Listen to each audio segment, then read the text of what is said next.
You have seen numbers before, but have you ever learned how to calculate their length, reflection? Today, let's learn how to do that mathematically. So, hello everyone, I am Karan Singhai, and today we are going to study chapter 4 of complex numbers, chapter 4 of class 11, that is complex numbers. And today we are going to cover the second topic, that is how to calculate mod or modulus, conjugate and polar representation of complex numbers. सो जो हमने पिछला इसका session cover किया था उसमें हमने इसका algebra और what is a complex numbers, how to perform multiplication, ये सब देख लिया था. अब बहुत बेसिक सा 2-3 चीजें हमें समझनी है जो आगे वाले चैप्टर्स में यूज होंगी. तो बहुत छोटा सा सेशन है, समझते हैं एक एक चीज को इन डिटेल. तो जो पहली चीज हमको समझनी है that is the modulus and the conjugate. तो देखो, मॉडुलस एक चीज होती है कॉम्प्लेक्स नंबर में और एक कॉन्जुगेट होती है. तो जब हम मॉड की बात करते हैं, अब वही हमारा कॉम्प्लेक्स नंबर, हम उसको कैसे रिप्रेजेंट करते आ रहे थे, z is equal to a plus iota b से. अगर कोई कॉम्प्लेक्स नंबर है तो उसका जो मॉडुलस होता है उसको हम पहली बात तो ये चीज आपको समझनी, रिप्रेजेंट करते हैं मॉड z से. इस चीज को मॉड बोलते हैं और z आ गया तो modulus of complex number is defined to be the non negative real number. अब इसका मॉड जब भी लगता है तो हमने पढ़ा हुआ कि मॉड हमेशा नेगेटिव नंबर को पॉजिटिव कर देता है. अब देखो, कॉम्प्लेक्स नंबर्स की चीज जब बात होती है तो किस तरीके से काम करता है. तो जब कॉम्प्लेक्स नंबर्स की मॉड की बात होगी तो हम क्या करेंगे, सिंपली जो कोफिशिएंट्स हैं रियल और इमेजिनरी उनका स्क्वायर का अंडर रूट ले लेंगे. तो mod is under root z a square plus b square. और जब कॉन्जुगेट की बात करते हैं तो कॉन्जुगेट सिंपल है, जो भी आपका साइन कन्वेंशन है उसमें जो भी इमेजिनरी वाले के साथ है उसका आप नेगेटिव साइन के साथ ले लो. तो कॉन्जुगेट में क्या करना है आपको, सिंपली z इसको हम रिप्रेजेंट करते हैं ऊपर बार लगा के a माइनस आयोटा b ले लो. ठीक है, अगर आपका रियल नंबर क्या है a प्लस आयोटा b, तो कॉन्जुगेट के केस में आप z ऊपर बार लगा दो, a माइनस आयोटा b कर दो. और मॉड का क्या है, सिंपल, आपको कोफिशिएंट का स्क्वायर का अंडर रूट लेना है. तो अब देखो, अगर हम एग्जाम्पल की बात करें 3 प्लस आयोटा की, तो उसका मॉड क्या होगा, सिंपली कोफिशिएंट लो, 3 है और इसके आयोटा के पहले कुछ नहीं तो 1 है, तो 3 स्क्वायर प्लस 1 का square that is under root 10. एक और एग्जांपल देखो, इसका मॉड लेना है तो 2 का स्क्वायर और -5 है कोफिशिएंट, तो -5 लो, उसका स्क्वायर और अंडर रूट, तो 5 का square 25 plus 4 that is under root 29. अब आप 3 प्लस आयोटा का देखो, 3 प्लस आयोटा का क्या होगा, कॉन्जुगेट की अगर हम बात करें तो 3 minus iota that is this one is z बार, और 2 माइनस 5 आयोटा का z बार क्या होगा, 2 प्लस 5 आयोटा. ठीक है, और अगर एक और एग्जांपल ले हम -3 आयोटा माइनस 5 का, तो उस केस में क्या हमारा हो जाएगा 3 आयोटा माइनस 5. क्यों, क्योंकि हमको कंफ्यूज नहीं होना है, इसने उल्टा लिख दिया, तो हमको सिर्फ इमेजिनरी पार्ट वाला जो है उसको कोफिशिएंट को प्लस करना है. तो 3 आयोटा क्या बन जाएगा, -3 आयोटा बन जाएगा 3 iota minus 5 as it is. आपको माइनस साइन से मल्टीप्लाई नहीं करना है. कॉन्जुगेट लेने के लिए आपको क्या करना है, सिंपल कंसेप्ट है, इमेजिनरी पार्ट वाले का जो कोफिशिएंट है उसका साइन रिवर्स कर दो, प्लस है तो माइनस कर दो, माइनस है तो प्लस कर दो. This is the basic concept. Now अब हम ऑब्जर्व करते हैं एक अच्छी चीज कि multiplicative inverse of the non zero complex number z is given by z -1. इस तरीके से हम निकालते थे, ये चीज हमने सीखी थी कि a को a square plus b square और b को यानी कि इमेजिनरी वाले पार्ट को आयोटा b को भी a square plus b square हम करते थे. और उस चीज को अगर हम करेंगे तो देखो, ऑब्जर्वेशन से हम क्या देख पाएंगे कि हमारा जो एंड रिजल्ट निकलेगा ना, वो निकलेगा a माइनस आयोटा b और a square plus b square. इसका आपको प्रूफ की जरूरत नहीं है, प्रूफ कुछ भी हो इसका दैट इज नॉट रिक्वायर्ड. तो एंड रिजल्ट आप समझो क्या आएगा, एंड रिजल्ट हमारा जो आएगा वो निकल के आएगा z bar bye mod of z square. यानी कि अगर मैं इस चीज को यहाँ पे आपको अच्छे से लिख के बताऊं तो एंड रिजल्ट मेरा क्या आ रहा है, इनवर्स का z bar upon mod of z square आ रहा है. ठीक है, तो ये क्या है, 1 बाय z है, इसको मैं ऐसे भी लिख सकता हूँ 1 बाय z और ऊपर z बार और मॉड ऑफ z स्क्वायर. तो अगर मैं इसको इधर उधर करूं तो मेरा z बार इंटू z निकल के आता है मॉड ऑफ z स्क्वायर के बराबर. तो ये चीज आपको याद रखनी है, वेरी इंपॉर्टेंट. इसकी मदद से अब हम क्या करेंगे ना, इनवर्स वगैरह हमको निकालने के लिए दिमाग लगाने ही नहीं पड़ेगा, ये सब a स्क्वायर b स्क्वायर याद रखने की जरूरत ही नहीं पड़ेगी. हमको पता है कि z बार कैसे डिफाइंड है. z बार मेरा डिफाइंड है कि मैं a जो भी इमेजिनरी पार्ट है उसका साइन में रिवर्स कर दूं, और ये क्या है, मेरा कॉन्जुगेट है. और मॉड मेरे को पता है कि मेरे को सिर्फ a square plus b square का अंडर रूट करके लिख देना है. जैसा कि मैंने इस पे किया 3 प्लस आयोटा के लिए क्या किया, √10 आ गया, 3 स्क्वायर प्लस 1। तो इस तरीके से हमारा काम आसान हो जाएगा क्या निकालने के लिए, मल्टीप्लिकेटिव इनवर्स निकालने के लिए, क्योंकि मेरे को ये फॉर्मूला याद रहेगा। और अगर मैं इसको इधर उधर कर दूंगा, यानी कि देखो ये तो रट लिया मैंने, z into z bar simple is equal to mod z square. अब मेरे से कोई क्या पूछेगा, इनवर्स निकालो, यानी कि 1/z निकालो, तो मैं इस z को यहाँ मूव कर दूंगा, ठीक है, और ये वाला z यहाँ आ जाएगा। तो ये मेरा क्या है, एडिटिव मल्टीप्लिकेटिव इनवर्स ही तो है, ठीक है। तो ये वाला फॉर्मूला आपको याद रखना है, बस इतनी ही कहानी है मॉडुलस और कॉन्जुगेट की। नेक्स्ट आर्गेंट प्लेन देखना है, तो देखते हैं अब हम इसका यूज कहाँ कहाँ आएगा। Furthermore the following results can be easily derived for any two complex number z1 and z2 we have multiplication है। देखो मॉड आप ले रहे हो तो दोनों का एक साथ लो या अलग अलग लो, एक ही बात है। मल्टी डिवीजन में भी वही आएगा आपका एज इट इज प्रोडक्ट, बस ये है कि z2 आपका नॉट जीरो होना चाहिए। ये तो हर चीज के लिए केस है, जीरो होगा तो क्या बन जाएगा, इमेजिनरी नंबर आ जाएगा। नाउ अगर z1 इंटू z2 है तो उसका आप ये चीज ऑब्जर्व करोगे कि अगर हम z1 z2 मल्टीप्लाई करेंगे ना, तो वो हमारा z1 bar is equal two into z2 बार के बराबर आता है, ठीक है। तो ये भी आप याद रखना, एग्जाम्पल में हम इसको प्रूव करेंगे आएगा तो, और नहीं आएगा तो जरूरत नहीं है।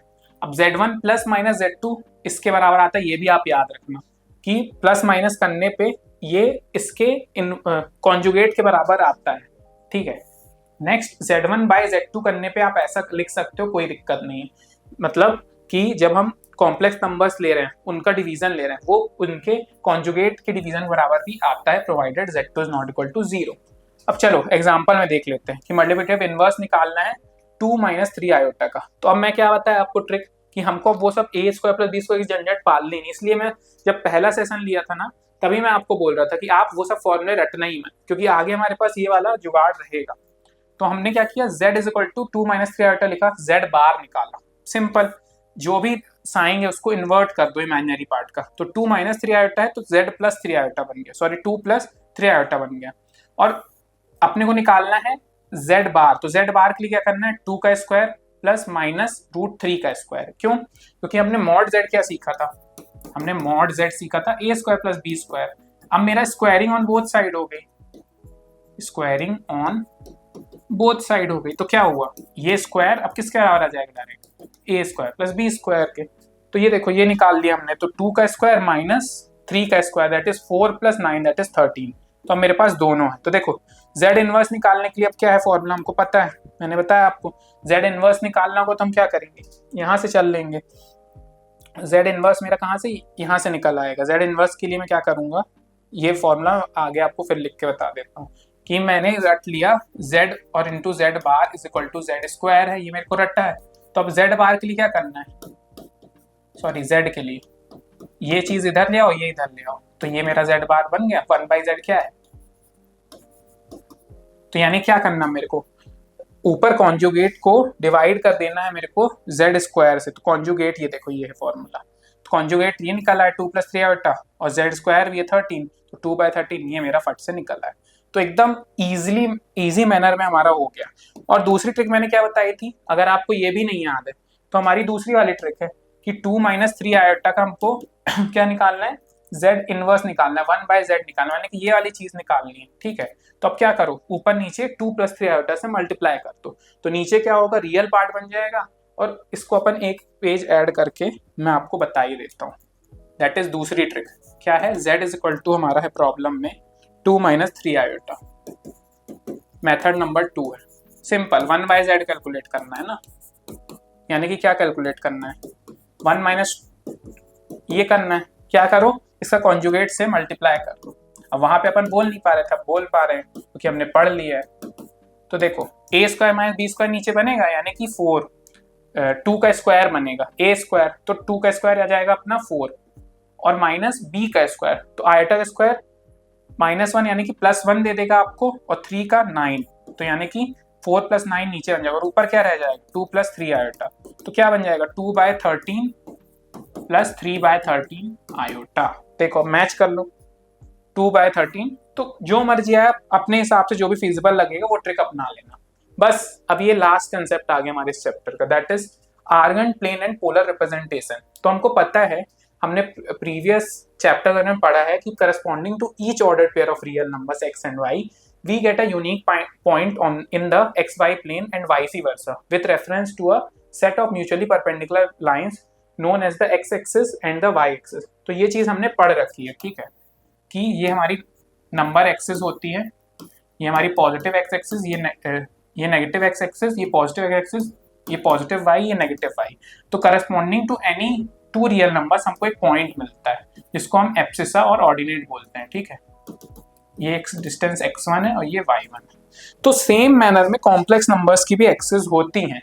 इन the same manner the complex number x plus iota y which corresponds to the ordered pair xy। तो x रियल वाले पार्ट को x बोल देंगे, इमेजिनरी वाले कोफिशिएंट को y। Can be represented geometrically in the as the unique point pxy in the xy plane and vice versa. कैसे करेंगे? इस तरीके से।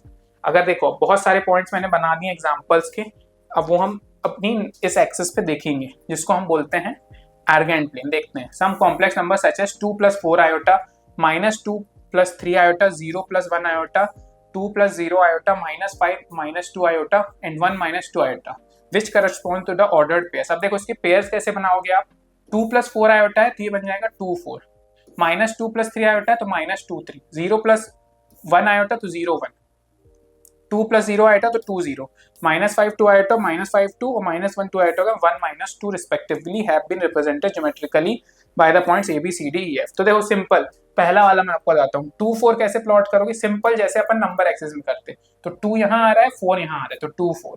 नेक्स्ट वाला -2 3, तो -2 3, -2 इधर आ जाएगा, 2 3। इन द सेम मैनर आप सारे प्लॉट कर सकते हो, ठीक है। तो एकदम सेम कंसेप्ट है। रियल नंबर्स में क्या होता था? A B हमको दो नंबर्स होते थे, इसमें रियल पार्ट हमारा A हो जा रहा है और इमेजिनरी पार्ट B हो जा रहा है, या आप XY जो भी कहना चाहो, जो ये फिगर में दिखा रहे हैं। The plane having complex number assigned to each of its point is called the complex plane और द आर्गेंट प्लेन। तो यही वाला जो हमारा नंबर एक्सिस है या प्लेन है जिसमें ये सब है, इसको हम आर्गेंट प्लेन बोलते हैं, ठीक है।